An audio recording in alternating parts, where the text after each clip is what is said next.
We've just done a quick spin and drain and spin, whatever it is. Proved that the this culprit was the problem. Just the broken bra wire in the impeller motor. That's the back panel that came off. Screws.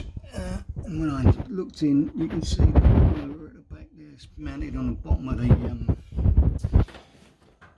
the drum. And if I can get in here, so you can see there's just like the 3 screws. Drop that out and just make sure the rubber seal goes back in properly. And you're laughing. Bob's your uncle, Fan's your aunt.